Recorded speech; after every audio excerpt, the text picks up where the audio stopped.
ወዳም ሊሆን ይችላል። ኤሚ ቆንጆ ናት። ከአንቺ ባትበልጥም ቆንጆ ነች። እባክህ አትፎክር። ከኔ በላይ ቆንጆ ናት። እኔ ስጀምር ቆንጆ አይደለም። ከምሬ ነው። ኤሚ ብዙ ወንድ የሚፈልጋት አይነት ሴት ነች። የሰውነት ቅርጽ ያምራል። የሀብታም ልጅ ነች። በዛ ላይ ፈጣነች። እንዴ እኔም እኮ ሀብታም ልጅ ነኝ።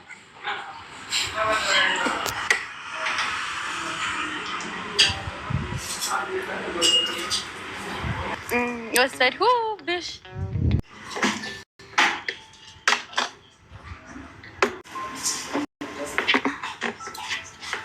እንዴ ለምን ቀጥል? አንደኛ በጣም ግጥሩ፣ ሁለተኛ አንድ ነገር ከያዘች ቁጥር አሻተልኩ። ትዳር ውስጥ ደግሞ መርሳት አለብሽ። ማታ ተጣልተሽ ጠዋት ማትረሽ ከሆነ ትዳሩ ይበጠበጣል። ኤሚ ታዲያ እንደዚህ አይነት ሰው ነች አይደለችም? በጣም ተጠራጣሪ ነች፣ እልህኛ ነች። በዛ ላይ ራሷን ነው የምትወደው። በቃ እንደዚህ አይነት ሰው ደግሞ ማግባት የለብሽ። እንዴ ሳያገቡ መኖር አይቻልም? ይቻላል፣ ግን የሆነ ጊዜ ማግባት ትፈልጊያለሽ። ያኔ ግን አታገኝ። አንተ ግን ትወደኛለህ? ምን ማለት ነው? ቆይለስ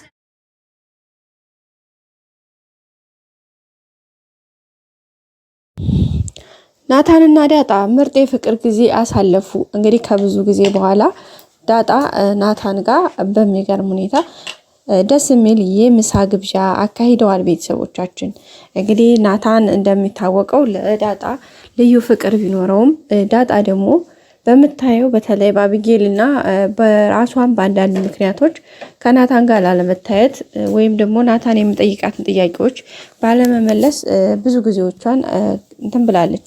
በመጨረሻም እንግዲህ አሁን ላይ እየተቀራረቡ እየመጡ ነው ያሉት። ለዚህም እንግዲህ ዋና ተዋናኝቱ ሰላም ነች። ሰላም እንግዲህ ናታንና ዳጣ አንድ ላይ እንዲሆኑ እንዲቀራረቡ ያላት አስተዋጽኦ በጣም ከፍ ያለ ነው። ያላትን ፍላጎት በጣም ከፍተኛ ከመሆኑ የተነሳ እንግዲህ ናታንን ሂዳ አንድ ነገር ተውች ልጅ አመለጠችህ፣ እችን የመሰለች ቆንጆ ግን አንተ ምን አስበህ ነው? ለምን በሚገባት ነገር አትቀርባትም? እያለችው ነበረ። ዳጣን ደግሞ ናታን እኮ ልዩ አድርጎ ነው የሚወድሽ፣ ለምን ይህን ቻንስ አትጠቀሚውን? ካለፈ በኋላ እንዳይቆጭሽ አንዷ ላፍ ታደርግሽና በኋላ ወየው ስትይ እንዳትኖሪ እያለቻት ነበረ።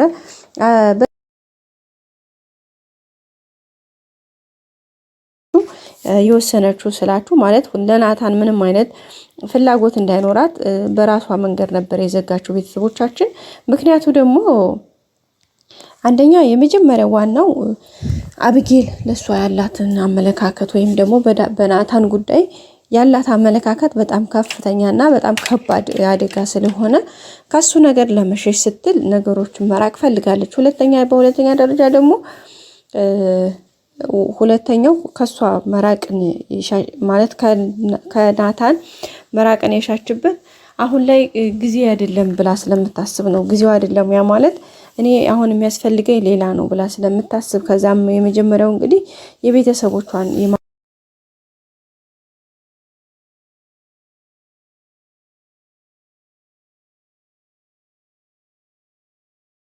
ከጊዜ በኋላ ያው ያንደኛው አባቷን ማግኘቷ፣ ሁለተኛ ደግሞ እንግዲህ ሰላም የምትላት ነገር ግፊቱ እየጨመረ በመምጣቱ እንዲሁም ደግሞ ናታንም እሷን ለመቅረብ ያለው አመለካከት ከዛም አልፎ ለአቢጌል ምንም አይነት ስሜት እንደሌለው ናታንን እያየች ስትመጣ አሁን ላይ በተወሰነ መልኩ ለመቀራረብ እየሞከሩ ነው። በባለፈውም እንዳያችሁት እንግዲህ አሪፍ ወጣ ብለ ማለት ምን ሆነሽ ነው ማለቴ ለምን ነው ስለራስሽ ማታወሪኝ ብሎ በጠየቃት መሰረት አንዳንድ ነገሮችን ነግረዋለች። ያው ስለተወለደችበት ስላላት ሁኔታ ምናምን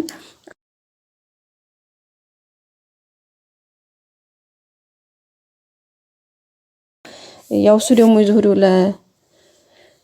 ለሰላም ቢነግራትም ያው ችግር የለውም ኖርማል ነው። እና ከዛ አንፃር እንግዲህ ነገሮች ከውሎ ከማደር የሷም ሁኔታዎች ያየችው ፊቱ ላይ የምታየውን ነገር ዛሬም እንግዲህ ይዞ ሄዶ ምሳ ጋብዟታል። የምሳ ግብዣው ምንም በተመለከተ ነው ምናምን እያለችው ነበረ። ከዛም ቆይ አንተ ግን እንዴት ነው እኔን ትወደኛለህ ወይ አቢጌል ለምን አትረዳትም እያለችው ነበረ።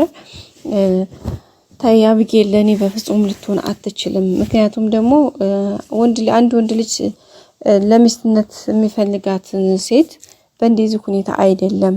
ምክንያቱም በተለያየ መንገድ ነው የሚሆነው።